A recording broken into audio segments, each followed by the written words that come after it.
question des troubles de l'humeur en général et de la dépression en particulier, elle est très complexe. Parce que c'est des troubles qui ont une inscription sur l'ensemble du cycle de vie de l'individu, qui peuvent survenir à différents moments de la vie. Alors, je dirais plutôt qu'il faut prévenir certains facteurs favorisants qui vont survenir, qui vont avoir un impact sur des périodes de vie particulières. La dépression chez l'adolescent, par exemple, on connaît des facteurs favorisants liés au milieu scolaire, liés au stress des relations avec les pairs, par exemple, qu'on va pouvoir encadrer. Il y a une dépression du sujet du jeune adulte, de l'étudiant et du jeune adulte, liée aux premières expériences professionnelles, liées aux premières expériences amoureuses, liées par exemple à la fragilité sociétale que le sujet peut vivre dans sa vie. Et puis il y a une dépression aussi qui est liée à certaines périodes de vie, notamment la dépression périnatale, donc liée à une expérience très particulière des femmes, de la maternité, et parfois avec beaucoup de douleur dans cette période périnatale.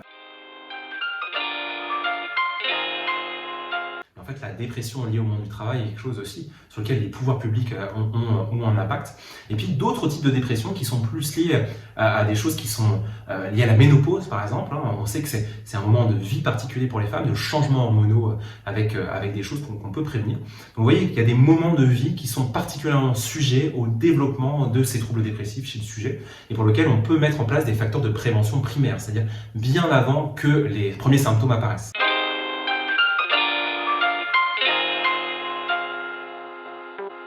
Après, il y a des choses qui sont, en termes de prise en charge de la dépression, qui sont extrêmement importantes et qui permettent de mettre en place des facteurs notamment de prévention secondaire ou tertiaire. On sait que l'accès à des psychothérapies est extrêmement important. En France, aujourd'hui, les psychothérapies sont extrêmement chères. Il y a un contexte socio-économique qui fait qu'on a une difficulté d'accès aux psychologues ou aux psychiatres qui pratiquent ce type de psychothérapie et qui permettent justement d'accompagner les personnes qui souffrent de ce type de symptômes vers une amélioration de leurs conditions de vie et vers la guérison, parfois quand on souffre d'un épisode. Et puis la prise en charge au niveau de la psychiatrie publique. Donc c'est vrai que la psychiatrie publique qui repose beaucoup sur les secteurs de psychiatrie, cette prise en charge, elle est souvent dévolue à des troubles psychiatriques qui sont extrêmement graves, extrêmement intenses, notamment les troubles psychotiques, la schizophrénie qui prend beaucoup de temps dans ces structures. Et finalement, la dépression du sujet adulte qui survient sur un épisode, à un moment de sa vie, eh bien, il y a beaucoup plus de difficultés à se tourner vers une structure de psychiatrie publique pour traiter ces troubles. Donc il y a beaucoup de chemin à faire en termes encore à la fois de prévention primaire et puis de prise en charge sur le plus long terme pour permettre aux troubles de l'humeur et notamment aux troubles qui sortent du spectre de l'extraordinaire, la schizophrénie, le trouble bipolaire, mais qui sont plus dans l'ordinaire, donc typiquement la dépression du sujet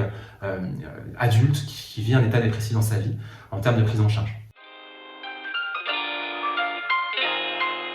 La prévention primaire, c'est agir sur les facteurs de risque avant le développement d'éventuels troubles. Donc c'est agir en fait sur l'ensemble des facteurs qui vont permettre finalement à un trouble psychiatrique de se déclencher. Donc notamment dans le cadre de la dépression, ça peut être agir par exemple sur des facteurs qu'on va savoir stressants dans la vie de l'individu, ou agir sur des facteurs qui vont participer à une détérioration de ses conditions de vie. Je vous donne un exemple très simple, par exemple dans la période périnatale, on sait qu'un des facteurs qui va être favorisant de la dépression du postpartum, ça va être le manque de sommeil, ça va être de la privation de sommeil chez les jeunes mères, ou ça va être le stress anténatal, c'est-à-dire la persistance d'une situation stressante dans la période anténatale. Donc ça, on peut agir directement, par exemple, en proposant des accompagnements très ciblés, d'amélioration des conditions de sommeil, d'accompagnement des mères dès la sortie de la maternité, c'est des modèles qui existent un peu à l'étranger, qui vont permettre d'agir sur ces facteurs avant qu'une dépression se mette en place.